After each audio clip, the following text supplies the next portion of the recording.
La tomografía yo considero que es uno de los exámenes auxiliares que ya se normalizó, ¿sí? No es tanto como el de resonancia electromagnética que nos cuesta más incluirlos dentro de nuestras opciones, ¿no? Para hacer un diagnóstico definitivo. Pero la tomografía definitivamente ya tiene un amplio uso en la odontología, sobre todo en el área de cirugía maxilofacial, periodoncia e implantología, ¿no? Sobre todo por la implantología. Los tejidos duros los vamos a poder ver como en una panorámica, con la enorme diferencia que los vamos a poder ver en más de un solo ángulo. Una radiografía posterior nos permite ver de adelante hacia atrás el macizo craneofacial. Una radiografía lateral nos permite ver de costado. Una panorámica, un panorama por así decirlo. Pero no tenemos un corte axial que podamos mover o un corte sagital que podamos mover, ¿me entienden? Eso lo cambia todo la tomografía con BIM computarizada, que es la CBST, ¿sí? Muchos de ustedes, doctores, ya han solicitado esto en casos de un paciente, por ejemplo, que tiene unas terceras molares que no tienen idea exacta de si la tercera molar tiene las raíces muy largas, muy cortas, hacia vestibular, hacia palatino, en el seno, etc. ¿Sí? Entonces, esto de aquí es básicamente mapear mejor los dientes y el hueso. ¿Ok? Entonces, bajo esta premisa, vamos a tener distintos cortes, distintos ángulos, y esto nos facilita muchísimo el diagnóstico, doctores, ¿sí? Ahora, no significa que todos mis pacientes yo les voy a mandar tomografía y me olvido de lo demás, ¿sí o no, doctora Katy? ¿Cómo está? Espero que haya pasado un feliz Día de la Madre. Entonces, no se trata de que voy a generalizar y voy a dejar de prácticamente tomar cefalometrías, ni modelos, ni nada. Esto es una herramienta, doctores, básicamente para corroborar algo que no me queda claro en el diagnóstico definitivo. Por ejemplo, ¿no? La calidad del hueso en un retratamiento. A lo mejor tengo un paciente que tiene un problema de disfunción temporomandibular y quiero aclarar más o menos por dónde va la situación antes de empezar un tratamiento de ortodoncia. Quiero ver la asociación radicular de una manera más clara, etc. Son básicamente respuestas que me quedan inexactas, la respuesta, ¿no? Va la redundancia. También sirve, doctores, obviamente para corroborar lesiones, ¿no? No tengo claro en qué raíz exactamente de una endodoncia es que ha habido una reactivación de una infección. No me queda muy claro, por ejemplo, doctores, si mi paciente necesita más milímetros de lo que les puedo ofrecer a través de una expansión. A lo mejor necesito una disyunción y quiero corroborar. Hay un montón de complementos que me facilita la tomografía, doctores. Como dice acá, ¿no? La tomografía adquiere verdadero valor cuando existe duda diagnóstica transversal, ¿sí? Sospecha de límites biológicos comprometidos, asimetrías estructurales o necesidad de evaluar el estado articular previo. Todo lo que he mencionado previamente. Hola, Cristian, ¿cómo estás? Checho, muchísimas gracias. Muchísimas gracias por el regalo. Entonces, por ejemplo, yo he mencionado previamente, ¿no? A mí me gusta mucho estructurar el diagnóstico en ortodoncia en diagnóstico sagital, vertical y transversal y aplicar esto tanto a ortodoncia fijada en las fotografías intraorales como en las extraorales, como en análisis de modelos. Intento verlo así, ¿ok? ¿Y por qué? Bueno, hola Mauri, ¿cómo estás? Buenas tardes. Andrea, ¿cómo estás, doctora? Entonces, ¿por qué? Si yo voy a hacer un análisis transversal es porque quiero ver hasta dónde se extienden las arcadas.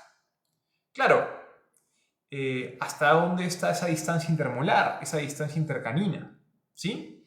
Porque cuando muerde el paciente y no coincide en una intercuspidación normal, algo está mal y tengo que corroborar que no sea un problema transversal.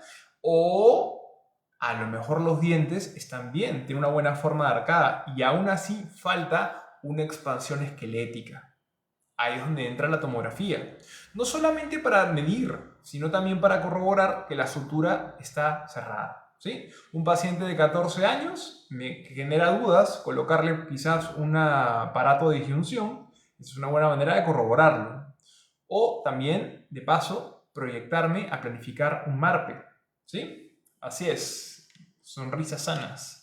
Entonces, por ejemplo, en la tomografía permite evaluar de forma directa el ancho óseo maxilar. De hecho, hay unas medidas que las vamos a ver en el corte axial. Claro, coronal, como dice Benavides, también hay, sagital también. Esos son los tres cortes que vamos a ver, ¿ok? Entonces, por ejemplo, esta línea que estamos creando acá, ¿sí? va a ser una línea que me va a medir el ancho del maxilar superior y el ancho del maxilar inferior. Nosotros, cuando queremos medir esto en el programa, no vamos a colocar una línea que se aleje tanto de los dientes. ¿Por qué? Porque obviamente a mí lo que me interesa es el cortical periférico a la raíz, porque esa verdaderamente es la bóveda. Más arriba ya se va ampliando, se va cambiando, ¿no? La medida que le dicen es MX al maxilar y UMG a la mandíbula, ¿no? Entonces, si yo me pongo a medir estas medidas, obviamente la duda está en lo siguiente. ¿Cómo sé que está bien? Doctor, pero usted está midiendo en el programa. ¿Qué tal si está girada la imagen? ¿Qué tal si verdaderamente no es lo que necesita usted? ¿Se está equivocando el software? O a lo mejor básicamente está sucediendo algún tipo de discrepancia de imagen, etcétera. Ya. Si tú vas a medir MX, o sea, del límite de la cortical de la molar superior 1, de la 6 a la 7, por ejemplo, ¿no? Y abajo de la segunda molar inferior, de la primera molar inferior a la otra molar inferior, o sea, 1,6 con 2,6 y la 3,6 con 4,6, por ejemplo, ¿cómo sabes verdaderamente que esa diferencia transversal que aquí me da 5 está bien? Bueno, haz 2, 3 medidas más. Por ejemplo, si yo mido, ¿ok? Si yo mido de acá a acá y me da acá arriba 60 y abajo 55, y acá yo mido que me da 62 y abajo 57, y acá yo mido que me da 59 y abajo 54, ¿estará bien que la diferencia sea 5 o no? ¿Está bien calibrada o no? ¿Me entienden? ¿Se entiende? Es como que arriba mido y me da 65 y abajo 60. 50 y 55 y 50. 62 y 57. 5, 5, 5, 5, 5. Está bien. ¿Ok? 5, 6 son números muy favorables, que me da un buen overjet posterior, que hace que no haya ni vis a vis ni mordida cruzada. Exactamente lisa, exactamente Valeria. Entonces, de esta manera es que nosotros a través de un cortoaxial podríamos ver un análisis transversal esquelético. Doctor, ¿y necesita MARPE? Mira, no. Porque no hay necesidad de una expansión para corregir el sector posterior. Por lo menos una expansión a nivel esquelético. Si está comprimido el arco, oye, anímate, expándelo, no pasa nada. Pero si es un paladar atrésico y hay una deficiencia respiratoria, ahí ya, bueno, haz un MARPE. Ese análisis se puede hacer con modelos, claro. ¿Cuál es el problema, amuletos accesorios? ¿Cuál es el problema? Que en el modelo no estás viendo hueso, estás viendo los dientes. ¿Me entiendes? En el modelo tú ves distancia intermolar, distancia intercanina, distancia intermolar de cúspide mesiovestibular versus cúspide mesiovestibular, etc. Análisis de Ricketts de modelos, etc. No estás viendo el hueso. ¿Me entiendes? Por ahí a reborde como que lo ves, pero no estás viendo el hueso. A lo mucho lo que sí podrías ver en el modelo es que el paciente tiene un paladar profundo relacionado con la respiración bucal y definitivamente tiene que ser uno de los objetivos idealmente, ¿no? Que tienes que corregir. Ahí va un MARPE, por ejemplo. Entonces, en tomografía la relación transversal depende del nivel de medición, ¿no? Como hemos visto, podemos jugar con las láminas, tú puedes jugar con la ruedita. Y algo que es muy importante, doctores, es que durante estos cortes veamos la sutura. Acá, por ejemplo, tienen 5 estadios distintos de la sutura, ¿sí? Tienen estadio A, B, C, D, E. Una pregunta, doctores. ¿Cuál va a ser el más provechoso para colocar un aparato de disyunción? ¿El A, el B, el C, el D o el E?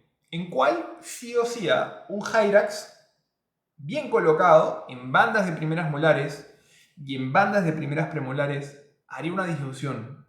Muy bien, Vin. A, ok, A, ¿qué tal? K, C, no KFC, ¿cómo está, doctora? Exacto. A, B, ¿y cuál sería el límite, doctores? ¿Cuál sería el límite? ¿Finales de la B o inicios de la C? ¿Cuál sería el límite? ¿Finales de la B o inicios de la C? ¿Qué tal, doctora? El límite sería inicios de la C. Muy bien, Mino. Excelente. ¿Ok? Entonces, finales de la C en adelante, MARPE. ¿Ok? MARPE. Una pregunta, doctores. ¿El SARPE Actualmente, ¿se prefiere antes que el MARPE? ¿Sí o no?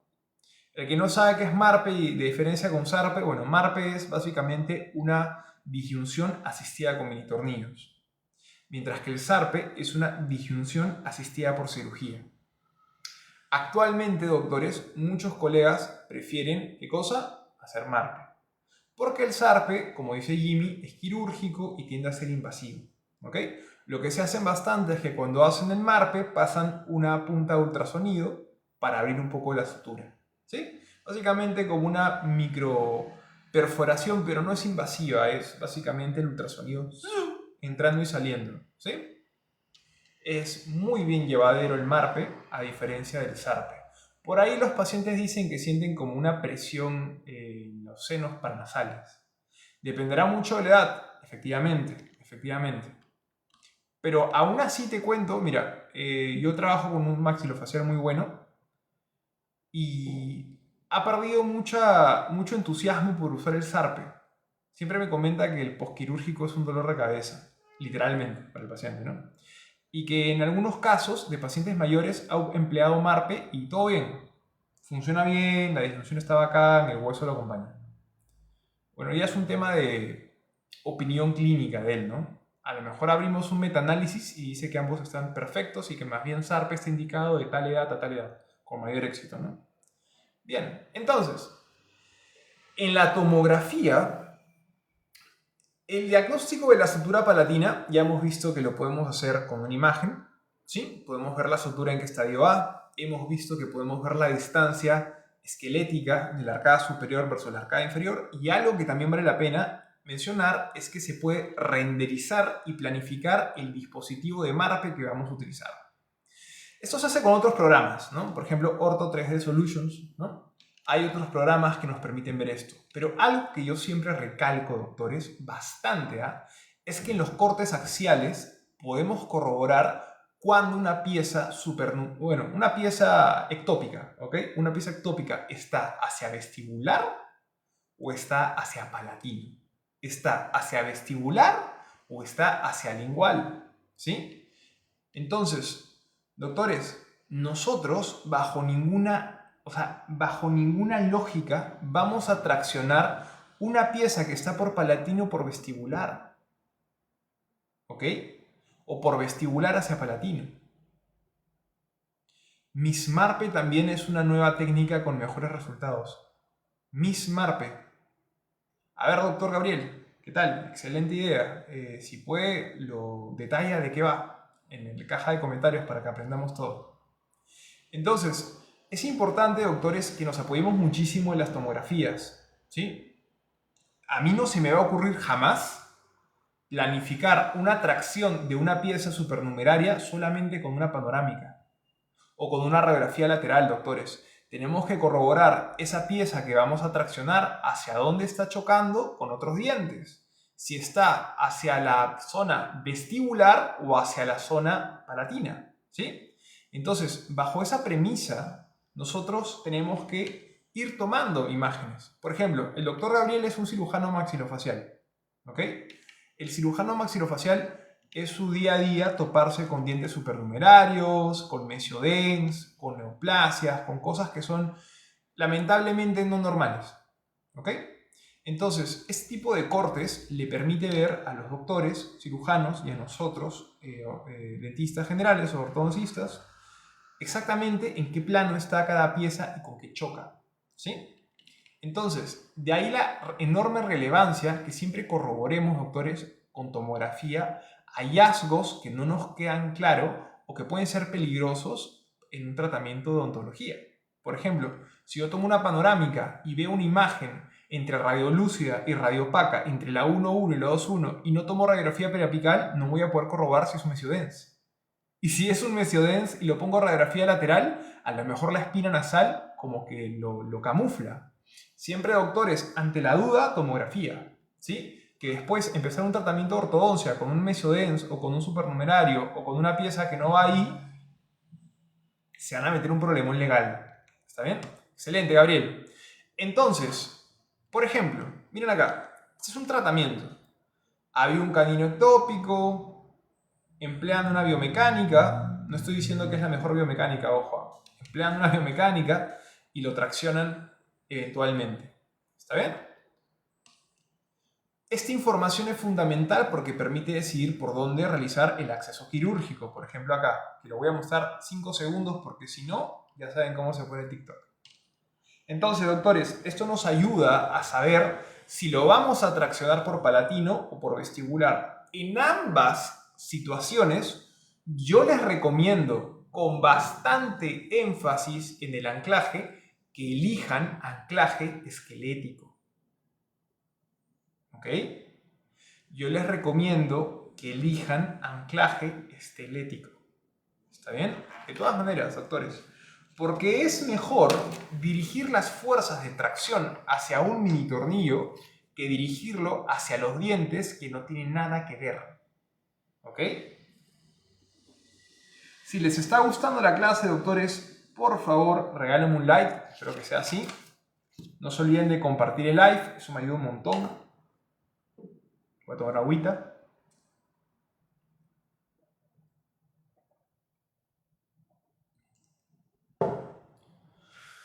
Una estiradita. Seguimos. Ya. Así sean 11 o 21. 1, 1, 2, 1. ¿Cómo así? Entonces, doctores, nosotros tenemos que apoyarnos en el anclaje esquelético para poder traccionar, ¿no? En este caso, en la imagen que estamos viendo acá, cortesía del doctor Hansel García, estamos viendo un mini tornillo interproximal entre molar y premolar, en donde están haciendo un cantilever en TMA 19x25 con un alambre ligadura. El cirujano maxilofacial va a utilizar básicamente, doctores, lo que nosotros le pidamos. Si va a usar alambre ligadura metálica 0.012, bacán. Si va a utilizar, no sé, por ejemplo, cadeneta, también. ¿Sí? Sí, Elisa, porque los incisivos pueden estar por palatino o por vestibular. Hola, Pablo, ¿cómo estás? Entonces, por ejemplo, y si está por vestibular, lo traccionamos por vestibular. ¿Sí? Por ejemplo, aquí tenemos un mini tornillo que está en infracigomático con un cantilever largo. Este mini tornillo es de 2x10 para que vean, no es necesario que sea 2x17 ni nada de eso. ¿Ok? Y está jalando el bracito al alambre ligadura. ¿Y quedó? ¿Sí? En ambos casos, doctores, se tracciona hasta que erupciona la pieza. Después ya pueden terminar de nivelarla y alinearla cuando ya está cerca de las piezas. Si no, no la liguen al arco, porque pueden cantear toda la mordida, doctores. ¿Ok?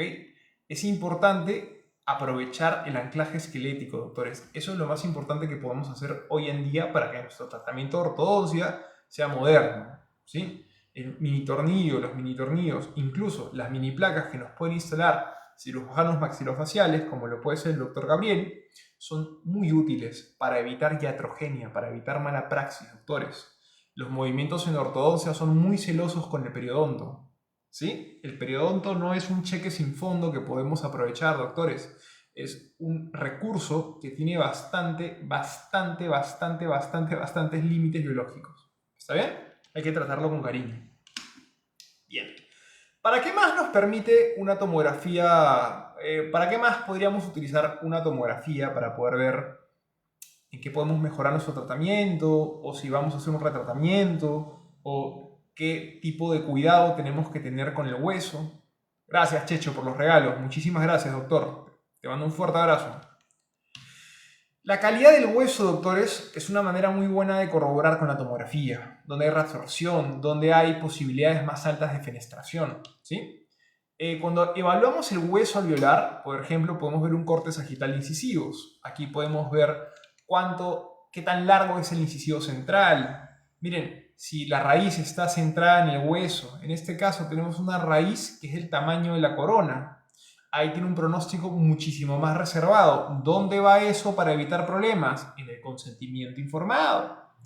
Querido querido Pepito, el día de mañana vamos a instalarte tu ortodoncia. Previamente vamos a llenar el consentimiento informado. No, doctor, no es necesario llenar el consentimiento informado porque yo ya le traje la plata y yo confío en usted. No, estimado señor Pepito, vamos a llenar el consentimiento informado y vamos a colocar que es un retratamiento y que su raíz de los incisivos está corta y eso puede generar un pronóstico reservado. Ah, ya, doctor, pero entonces, ¿igual me puedo hacer el tratamiento de ortodoncia? Sí, pero tiene que firmar primero, ¿qué cosa? El consentimiento informado. ¿Sí? Todo este tipo de hallazgos que se escapan, ¿ok? Se escapan de las fotografías intraorales, laterales, todo eso tenemos que corroborarlo en la tomografía y colocarlo en el consentimiento informado. Lo extrañaba, doctor. TikTok no me notificaba cada que hacía live. Hola, Tuli, ¿cómo estás? Uy, qué pena. Bueno, gracias a Dios, aquí estamos juntos. Vamos a disfrutar lo que queda de la clase. Muchas gracias, te mando un abrazo. Dios te bendiga. Entonces, por ejemplo, doctores, acá en la foto se ve cañón. El paciente, olvídate, cañón. En la tomografía puede decir otra cosa. Hola, Iceman, ¿cómo estás? Entonces, también podemos hacer análisis cefalométricos en la tomografía, ¿sí? De hecho, cuando hacemos nuestros hallazgos sagitales, o sea, clase esquelética, protrusión maxilar, protrusión mandibular, también lo podemos hacer con la línea recta de Andrews, que es esta de acá. No lo hizo Andrews, por si acaso, ¿eh? Solamente lo bautizaron así. Podemos ver la clase esquelética, trazando la línea vertical verdadera con punto A, con punto B, y así, ¿no? Doctor, siempre cuando se hace un retratamiento, ¿es aconsejable tomar tomografía? Disculpe que le pregunte. Elisa, sí, es aconsejable, la verdad. Es bastante aconsejable, ¿sí? Doctor, desgaste en 100 canino inferior no siempre es por mal cepillado, ¿no? Me llegó un paciente. Tuli, tú tienes que ver eso en torno a la presencia de la recesión está acompañada con abrasión. Acuérdate de que hay 3 hallazgos de lesión cervical no cariosa: afracción, abrasión y erosión. En torno a eso, tú vas a poder discrepar si efectivamente es por un origen mecánico, ¿sí? Si no, no, es otra cosa. Hola Telma, ¿cómo estás, doctora? Tiempo que no sé nada de ti. Muchas gracias, Checho, por los regalos. Muchísimas gracias. Con estos regalos podemos seguir haciendo contenido para el canal. Muchísimas gracias. Bien, doctores, sigamos. También se puede realizar con los ángulos clásicos, SNA, SNB, ANB. O sea, doctores, una tomografía me puede servir tranquilamente como radiografía lateral. ¿Sí? Bien. Acá entramos a una parte de la clase que yo considero que muchos de nosotros no siempre estamos preparados para manejar. ¿Sí? Por ejemplo, aquí en el Perú no existe todavía una especialidad de disfunción craneomandibular y problemas de disco. ¿Ok? Disculpen, disfunción temporomandibular y problemas de disco así como tal no tenemos. Hay muchos rehabilitadores que se forman a Brasil con cursos para poder corroborar efectivamente cómo tratar mejor un paciente, cómo hacer fisioterapia a un paciente, cómo reposicionar la mandíbula a un paciente a una posición en la que no sufra estos problemas de DTM, ¿no? Entonces, la tomografía es una buena manera de confirmar cómo es la morfología de un cóndilo, ¿sí? De una rama de distintos ángulos, ¿sí? La evaluación morfológica condilar mediante tomografía computarizada tiene como objetivo analizar la forma, tamaño y simetría del cóndilo mandibular. Entonces, ¿qué significa esto? Por ejemplo, doctores, si les llega a la consulta un paciente que antes de recibir, por ejemplo, un tratamiento de ortodoncia menciona: doctor, yo cuando abro mucho la boca a veces se me atraca. Doctor, el otro día estaba bostezando y se me atracó la mandíbula. Doctor, yo hace tiempo sufría de bruxismo y usaba mi férula, pero cuando usaba la férula, al día siguiente se me quedaba la mordida atracada y así que tuve que dejarla. ¿Igual puedo recibir ortodoncia?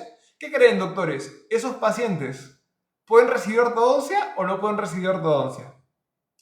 Es que acá se dice, es que la morfología siempre va a cambiar y no puede ser igual en todos. Claro. Excelente, amuleto. No pueden recibir ortodoncia de golpe. ¿Está bien? Que puede ser, doctores, a ver, que puede ser una herramienta para ayudar al paciente, sí. Pero un paciente que sufra de dolor consecuencia de una disfunción temporomandibular, bajo ningún motivo puede empezar un tratamiento de ortodoncia, doctores. Menos con elásticos. Lo van a volver al paciente demasiado sensible. de lo que ya está. Entonces, bajo esa premisa, nosotros cuando hacemos una evaluación morfológica condilar, nos permite no diagnosticar la causa del dolor, sino establecer si es que la morfología del cóndilo no es motivo de este. Por ejemplo, ¿no? Y si no tiene dolor y solo produce chasquido, en ese caso, Elisa, no hay problema. Igual hay que corroborar con exámenes, ¿sí? Entonces, digamos que tengo un paciente que tiene dolor de ATM, pero los exámenes están bien, ¿no? Mismo ancho, misma forma, los cóndilos están, por ejemplo, centrados, todo bien. Pero sí se puede identificar, en caso no sea así, si el paciente tiene una hipoplasia o una hiperplasia, o por ejemplo tiene algún tipo de anormalidad en la anatomía, ok, ahí sí me sirve mucho la tomografía para poner claramente ahí, el paciente en el cóndilo tiene una variación de la forma en tal zona, ¿no? Y ahí, bueno, ok, efectivamente, anatómicamente algo mal, ¿no? Como se ven en esas imágenes. Hipoplasia condilar del lado izquierdo, tomografía computarizada mostrando desvío de la oclusión justo por ese tipo de hipoplasia. Ok, doctores, efectivamente aquí hay algo que tenemos que corregir de la morfología, ¿sí? Acá preguntas de ¿el ortodoncista puede llegar a tratar el ATM o sería más el máxilo y rehabilitación? Depende de la causa. Depende de la causa, ¿sí? A veces es en conjunto, como dice Lisa, a veces tenemos que hacerlo de otra manera, ¿sí? Por ejemplo, vamos a encontrar malformaciones mandibulares, hiperplasia condilar, reabsorción condilar, Dios mediante, no sea el caso, tumores o patologías deformantes. Pero van a haber situaciones, doctores, en donde el paciente va a tener los cóndilos perfectamente bien, ¿sí? Los va a tener centrados, los va a tener bonitos, no va a tener realmente una discrepancia relevante. En este caso, por ejemplo, caso 1, doctores, dolor en ATM derecho severo. Se observa que el cóndilo derecho presenta un contorno menos convexo y más aplanado en comparación con el contralateral. La cortical ósea se mantiene continua, sin erosiones profundas ni irregularidades agresivas. Esto es compatible con remodelación adaptativa. Sin embargo, doctores, ¿hay algo relevante que tú puedas decir? No, efectivamente, aquí se ve clarísimo que hay algo que está causando morfológicamente el cóndilo dolor derecho severo. No, ¿ok? No. La reconstrucción volumétrica refuerza la idea de asimetría morfológica, le ven en ambos cóndilos, no se aprecia un aumento exagerado de volumen, o sea, no hay algo anatómicamente que uno pueda decir, efectivamente, esta es la causa, ¿me entienden? Entonces, muestra que la ATM derecha no es intacta, pero tampoco está destruida. Se debe manejar el dolor del paciente con infiltración y solicitar resonancia para hablar el disco. Ok, entonces, doctores, miren esto, ¿ya? Vamos a ponerle nombre a este paciente. Le vamos a poner Elena, ¿ya? Elena les llega a su consulta. Ahorita piensen que es su paciente. Elena les llega a su consulta por recomendación. Los mejores pacientes, ¿no? Nos llegan por recomendación. Y viene la señorita Elena y le dice, doctor, doctora, a mí me duele demasiado el dolor, tengo demasiado dolor en el ATM, en el lado derecho, todos los días. Y vengo para que usted me ayude. Una pregunta, doctores. Le van a mandar sus exámenes, tomografía, por ejemplo, ¿ya? Tomografía porque estamos acostumbrados a mandar tomografía. ¿Ya? ¿Qué le van a mandar para el dolor? ¿Cómo podrían quitarle el dolor? Elena toma ibuprofeno desde hace meses. ¿Ustedes creen que sea buena idea mandarle a Inés? No. ¿Ustedes creen que sea buena idea mandarle una férula miorrelajante? ¿Desde ya? No.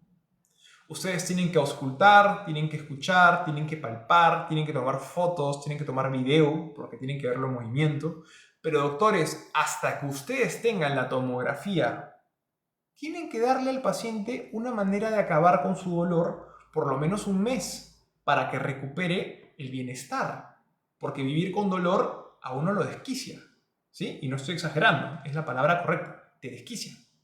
Entonces, bajo esa lógica, doctores, infiltrarlo es la mejor manera de manejar el dolor. Yo no les digo que ustedes lo infiltren. Si no están preparados empíricamente, no lo hagan. Pero hay muchos colegas que infiltran. Infiltran con corticoides, infiltran con anestesia incluso. ¿sí? Infiltran y eso es clave. Y como dice Vinu, también es una resonancia sí o sí va. Y ahorita vamos a ver por qué. En un paciente, pregunta Viridiana, en un paciente bruxista que ya tuvo tratamiento ortodóntico con dolor en ligamento. Uy, tienes que acabar tu pregunta. Se te cortó, pero. ¿Sí? Entonces, doctores, hasta llegar al fondo del caso, el paciente se le tiene que quitar el dolor.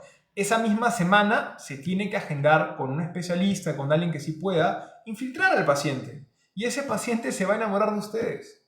Hasta los últimos días de su vida se va a acordar. Yo fui con el doctor tal o la doctora tal y me dio solución, por lo menos a mi dolor, mientras veían cuál era la causa de mi dolor, ¿no? Me dieron solución terapéutica. ¿Se entiende? Mira, caso número 2. Acá tenemos un paciente que tiene incomodidad para apertura y cierre al masticar. En algunos casos, Elisa, yo prefiero no decirte efectivamente esa es la manera de infiltrar siempre con corticoides. Eso ya depende del que se encarga. ¿Ok? ¿Se puede hacer tratamiento de ortodoncia de nuevo para lograr dimensión vertical? Sí, Viridiana, es un objetivo, efectivamente. Entonces, acá tenemos otro paciente, caso número 2. Tenemos un paciente que siente incomodidad al abrir y cerrar. O sea, incomodidad en general, ¿sí?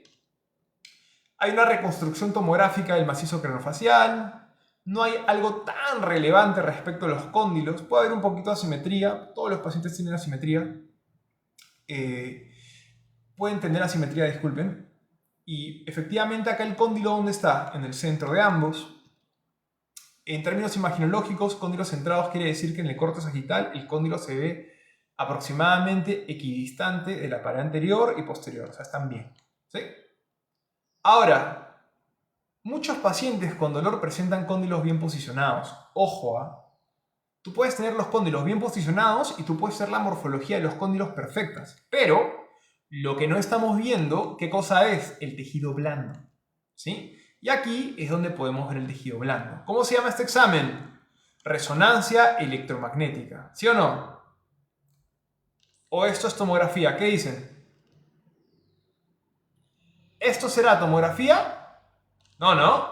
Acá vemos qué cosa? Tejido blando, ¿sí? Aquí, ¿qué dice? BC. ¿Qué significa BC? Boca cerrada. Miren cómo está el cóndilo en la boca cerrada. ¿Ok? Ese es el cóndilo. ¿Y dónde está el disco? Ah, el disco sería esto. A ver, vamos a borrar acá. Esto es el cóndilo. Y esto de aquí es el disco.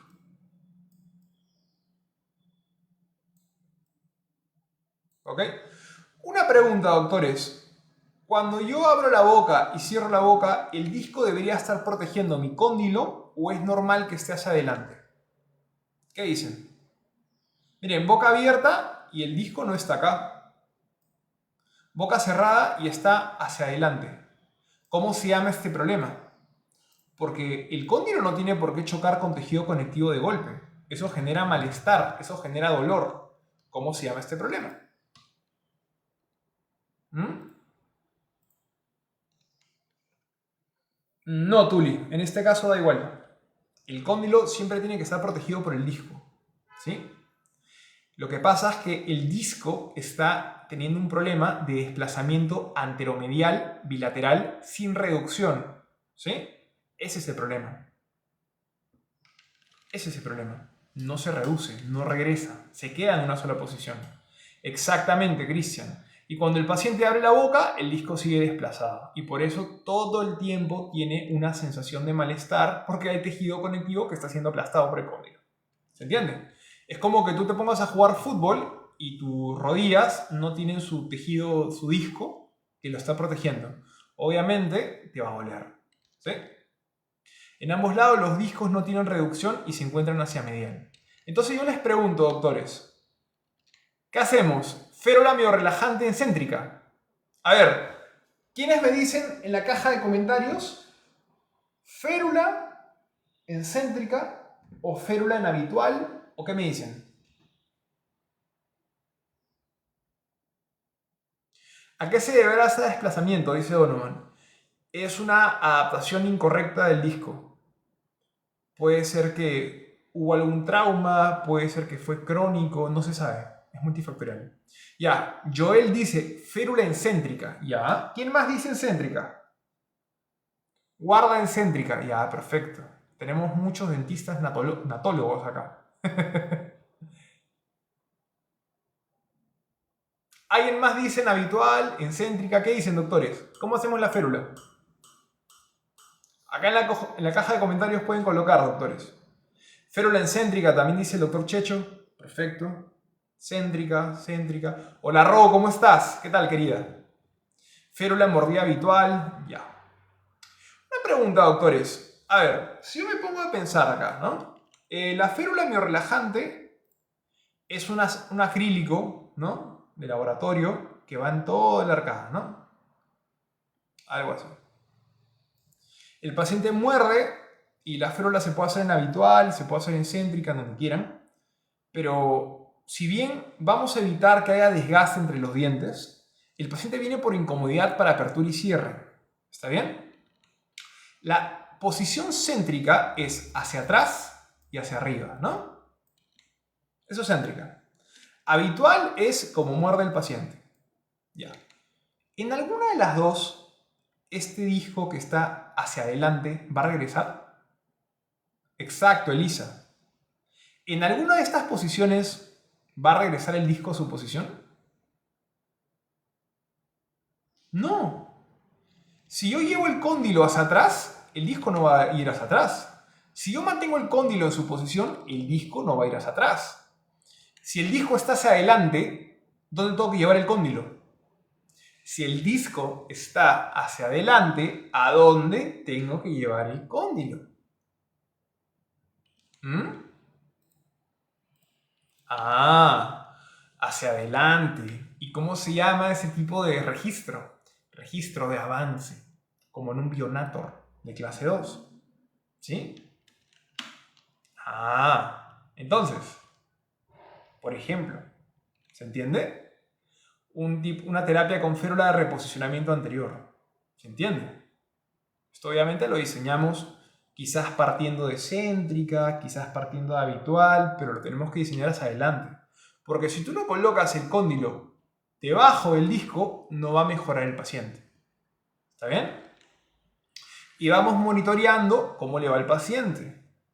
Y después vamos reduciéndolo hacia atrás para que el disco vuelva a colocarse encima del cóndilo. Le saco la mandíbula y arreglo el disco. También, Luz, nos cuentas cómo te va. Espero que lo hagas con una maqueta nomás. Bien, aunque el cóndilo se lleva hacia una dirección similar a la de disco, básicamente la finalidad real es modificar la posición de carga. ¿Sí? ¿El disco se coloca de forma fisiológica? Sí, pero hay que monitorearlo. ¿Sí? Ahí es donde entra la decisión quirúrgica versus la decisión no quirúrgica. ¿Sí? Pero no se trata de frente, le voy a hacer una cirugía porque justo me recibí mi residentado y título de telandación como maxilofacial, o sea, no va por ahí.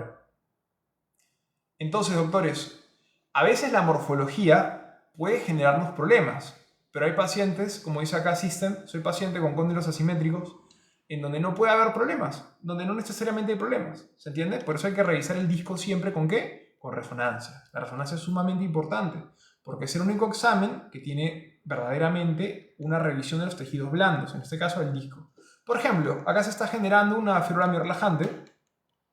Céntrica es el puntito de atrás y de céntrica se van en avance, a propósito, manteniendo la línea media. ¿Para qué? Para generar una mordida de avance, ¿no? ¿Un átomo con jig de Lucía ayudaría a ver la posición condilar? Qué buena pregunta, yo creo que sí. De hecho, el jig de Lucía por mucho tiempo, sobre todo con la escuela de Roth, de la filosofía de Roth, ¿no? Fue una muy buena manera de ver básicamente si el ATM está mejor para el paciente en una posición nueva. Y así no tenías que modificar todo sin saber que eso le generaba bienestar al paciente. Ah, ya, esa afirmación. Ah, sí, en efecto. Se han suspendido los regalos y se ha restringido tu live. Ay, Dios. Mejor no les cuento ahora qué me han dicho de por qué han suspendido el live. Bueno, gracias a Dios estamos grabando esto para YouTube. Saludos a mis amigos de YouTube. Muchísimas gracias por todas las suscripciones. Bien, doctores. Entonces, el avance correcto es el menor, es básicamente lo que genera la eliminación del dolor y mejora la función, ¿sí? Porque el cóndilo vuelve a estar protegido por el disco. Donovan pregunta, ¿es resonancia magnética netamente odontológica o es médicamente la misma? Es un examen. Tú eliges dónde, Donovan. Bien, doctores. Espero que les haya gustado la clase de hoy. Vamos a pasar a hablar sobre nuestros cursos privados. De hecho, nuestro curso privado que empieza este jueves. Doctores, muchísimas gracias a todos los que han participado de la clase de hoy. Vamos a pasar a hablar sobre nuestro curso modular que empieza este jueves 14 de mayo. ¿Sí? Doctores, este jueves tenemos el inicio de Ortodoncia Integral. Es un curso modular de ortodoncia desde cero, donde vamos a aprender elementos teóricos, prácticos y virtuales de esta hermosa especialidad. ¿Sí? Básicamente, doctores, módulo por módulo, por los siguientes 5 meses, vamos a aprender a diferenciar cuáles son los elementos más importantes del diagnóstico, de la planificación, de la biomecánica, cuáles son los elementos más importantes a elegir en un tratamiento, quizás los materiales, qué materiales podemos utilizar, qué instrumentos podemos utilizar, cómo es la ortodoncia preventiva, cómo es la ortodoncia interceptiva, cómo aplicarla clínicamente y cómo podemos hacer una muy buena ortodoncia correctiva, una ortodoncia integral, ¿sí? Vamos a ver escuelas, doctores, de arco recto, escuelas de arco continuo, escuelas de arco segmentado. Vamos verdaderamente a aprender muchísimo sobre anclaje dentoalveolar, anclaje esquelético y cómo aplicar todos estos conceptos de una manera ergonómica a cada paciente de manera individualizada, doctores, ¿sí? Vamos a contar también, doctores, con muchos recursos que nos van a ayudar a aprender de una manera buena, sin alterar la calidad y sin alterar el ritmo. ¿Sí? Vamos a contar con que todas las clases son grabadas, vamos a contar con un grupo académico de WhatsApp en donde vamos a poder recibir toda la información semana a semana, Drive con todo el contenido del curso en donde vamos a subir después de cada clase el PDF del curso, de la clase, semana 1, semana 2, semana 3, semana 4, y una biblioteca con más de 20 libros de ortodoncia moderna. Además, nuestro método es bastante didáctico y clínico. Por ejemplo, si les gustó esta clase, les van a encantar todas las clases que tenemos en el sílabo. Vamos a contar con una asesoría constante de principio a fin del curso, porque si bien las clases son los jueves, igual me tienen a mí desde que se matriculan para hacerme todas las preguntas que quieran de lunes a domingo. Vamos a contar en nuestro sílabo varias clases con espacios para presentación de casos clínicos, doctores, para que revisemos juntos cómo les va con sus pacientes o revisemos juntos el diagnóstico y planificación que le están haciendo a un paciente de ortodoncia nuevo, ¿sí? Y además, al finalizar el curso, vamos a tener entrega de un certificado al concluir, ¿no? Que va a reflejar que han participado de los 5 módulos del curso. Para más información, doctores, ahí tiene mi número en la pantalla y vamos a pasar a responder a las preguntas. Muchísimas gracias.